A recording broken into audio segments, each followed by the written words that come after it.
I'm at the Isle of Man Motor Museum, and I'm talking actually various things up here, but I've got Courtney, because obviously Derby is where you're sort of going to be based these days. Yeah. But you've got something big that's happening on Monday at the Manx Museum. It's about statins, and you're having a big debate about it with Dr. Alex Allinson, the MHK.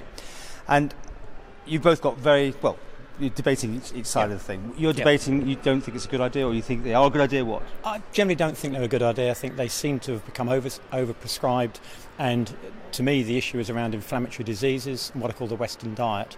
So the statin is something which is almost like having a scab. So it's used to reduce the cholesterol in your blood, but actually what if the cholesterol is there as a healer? It's in every cell, it's in your brain, it's in every animal we eat, it's in a membrane.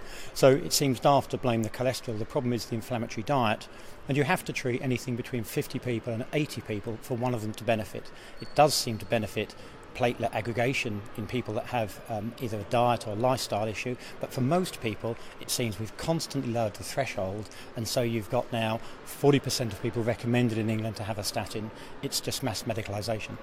I mean, it's almost like the drug of the moment, isn't it? Everyone's calling it the wonder drug. It is a wonder drug, but if you look at mortality, it hasn't gone down. If you look at a big study out of Norway in terms of a thing called HUNT-2, that study showed that with low cholesterol you die earlier.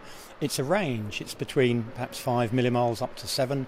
Women seem to need more. There's a hormonal issue around what statins do, what they interfere with, and they interfere with what they call the battery of life, our mitochondrial function. All those things are not in balance. They can lead to mood, muscle and mind problems. They can lead to suicidality, ideation. You can look at studies on the web, but it's not been given an even hand. It's been, statins are wonderful, and we've tuned out the harmful effects, and friends of mine have had some very bad harmful effects. The interest of mine started with a Manx GP who said statins cause diabetes. He didn't quantify it, but it started on a journey and looked more and more at it. Have you got an alternative, though? Suggestion? The alternative is what Alex and I are working on, and he and I met last week. It's very much on de-prescribing, so less medicines, because often a statin is a gateway drug. It's one you're given first of all, and then others come on to deal with the side effects and others and others.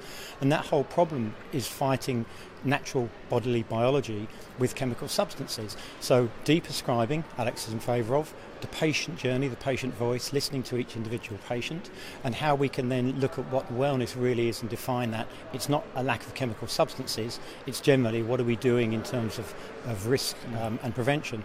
There's a project being looked at in England with Samir Gray, and he's looking to prescribe exercise before people even have high familial cholesterol. So they're saying actually exercise could be the pill, but you get the exercise for 3 months before you look to put them on a statin. That initiative should be launched in England before the end of the year. Okay, but Alex is a doctor, right? Yeah. Doctors know best. That's what people He's got a heck of a lot of experience, and I think the open debate is where we haven't seen it. We've seen statins being promoted in newspapers and saying this is a trial. The recent one a couple of weeks ago in the Daily Mail, that's obviously not the most scientific journal, but aside from that, the trial only had 5,429 men, not a single woman on the study, and that seems perhaps you could say biased to leave out half the population on a clinical trial. So we need to look at the evidence, the run-in period, who's in the trials, and what the openness of those trials to examine, do they really do good, and can we have a patient voice listening to the harms? Sounds like a fascinating debate. So where and when for this? Where and when? 7:30 at the Manx Museum till 9 o'clock on Monday evening.